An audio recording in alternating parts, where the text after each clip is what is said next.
जम्मू कश्मीर के पहलगाम में हुए आतंकी हमले के बाद भारत ने पाकिस्तान को सबक सिखाने के लिए कई बड़े फैसले लिए हैं, लेकिन इस बीच पाकिस्तान भी चुप नहीं बैठने वाला। जम्मू कश्मीर में LOC पर तनाव बढ़ गया है। पाकिस्तान की तरफ से लगातार सीज फायर का उल्लंघन किया जा रहा है और LOC पर फायरिंग की जा रही है। इस बीच सीमावर्ती क्षेत्रों में रहने वाले लोगों ने बंकरों की साफ सफाई शुरू कर दी है ताकि जरूरत पड़ने पर वो वहां छिप सकें। सर, पूरे हिंदुस्तान को पता है जो पहलगाम में हुआ। हम लोग पहले तो प्रेडिक्ट नहीं कर पाते थे कि शेलिंग कब होगी, क्योंकि बॉर्डर का एरिया है, यहाँ पे कभी भी कुछ भी हो जाता है।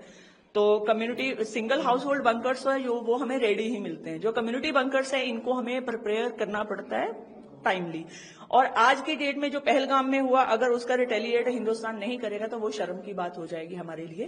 तो हम बॉर्डरवासी हैं, इसीलिए जो हिंदुस्तान में होगा वो सबसे पहले इफेक्टेड तो हमारे एरियाज होते हैं। तो हम लोग उसके लिए अपने आप को प्रिपेयर कर रहे हैं कि अगर कुछ भी होता है we are ready for that. Hindustan को ये सोचने की, गवर्नमेंट को ये सोचने की जरूरत नहीं पड़ेगी कि बॉर्डर के ऊपर हमारे लोग हैं, वो सेफ रहेंगे या नहीं रहेंगे। हम लोग किसी तरीके से उनके हाथ नहीं बांधना चाहते। अब जो होगा वो आर पार का होने दीजिए, क्योंकि जो इन्होंने हालात किए, निहत्थे लोगों के ऊपर वार किया, इन लोगों ने हमारे शहीदों, जवानों को शहीद किया। हमारे साथ जो भी हुआ आज उसका इतना दुख है कि हमारे दुख उनके सामने बहुत कम पड़ गए।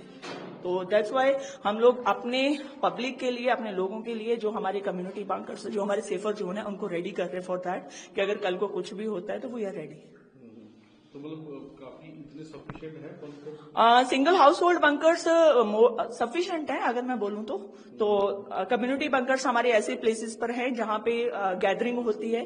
अगर स्कूल हो गए, हमारे राशन स्टोर्स हो गए, हमारे ऐसे कम्युनिटी एरियाज हो गए, यहाँ पे लोगों का इकट्ठ रहता है, तो वहां पे ये हमारे कम्युनिटी बंकर्स हैं कि अगर कल को कुछ भी होता है तो घर जाने की जरूरत नहीं रहेगी। तो यहाँ पे हम लोग अपनी शरण ले सकते हैं। एंड वन बंकर होल्ड करता है कोई 70 लोगों को, कम्युनिटी बंकर्स में। तो पहले भी क्योंकि यहाँ शेलिंग हुई है, बॉर्डर के लोगों को तो पता ही है। बिल्कुल बिल्कुल बिल्कुल। उस हिसाब से मतलब ये बंकर सेफ है? देखिए, ये बंकर मोर देन सेफ है। और मैं इसकी सेफ्टी और इसका अगर आपको पैरामीटर बताने जाऊं तो आज तक ये बंकर्स खड़े हैं, बहुत हेवी शेलिंग में भी खड़े हैं, तो इट मीन्स ये सेफ है तभी ये खड़े हैं। ये फुली RCC के बंकर हैं, इनको आपको पता ही है कि कुछ हो नहीं सकता।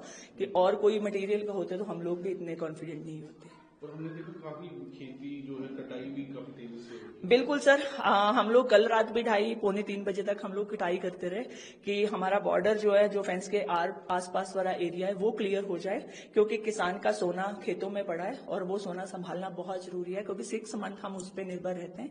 बाकी सारा कुछ बाद में हम लोग वो भी साथ साथ कर रहे हैं, और सेकेंड हैंड हम ये भी कर रहे हैं कि हम अपने लोगों को सेफ कैसे रखें। यहाँ पे बॉर्डर इलाका है और हमें पहले ही अलर्ट है कि यहाँ पे कुछ तो बड़ा होने वाला है, इसलिए हमारे सरपंच भाभी जो है सब सुबह से हम मॉर्निंग में यहाँ पे सभी बुजुर्ग, लेडीज, बच्चे सभी यहाँ पे बंकर जो है साफ कर रहे हैं सुबह से ही। तो कुछ आपको लग रहा है कि कहीं बंकर या कुछ इसकी जरूरत पड़ेगी? अगर यहाँ पे शेलिंग का कुछ होता है तो क्योंकि हमें पता है कि बंकर अगर हमारे साफ होंगे तो हम यहाँ पे सेफली यहाँ पे बैठ सकते हैं, तो इसलिए सबसे पहले हम यहाँ पे तैयारी कर रहे हैं, सेफ कर रहे हैं सभी। जो भी होगा, अगर शेलिंग होती है तो हम सारे यहाँ पे आ जाएंगे। तो ये पहले भी यहाँ शेलिंग जब होती थी तब यहाँ बंकर यूज किए थे आपने? जी बिल्कुल, यहाँ पे जब पहले शेलिंग हुई थी तब भी यहाँ पे बंकर, हमने जो भी गांव के लोग हैं यहाँ पे आके हम रुके थे।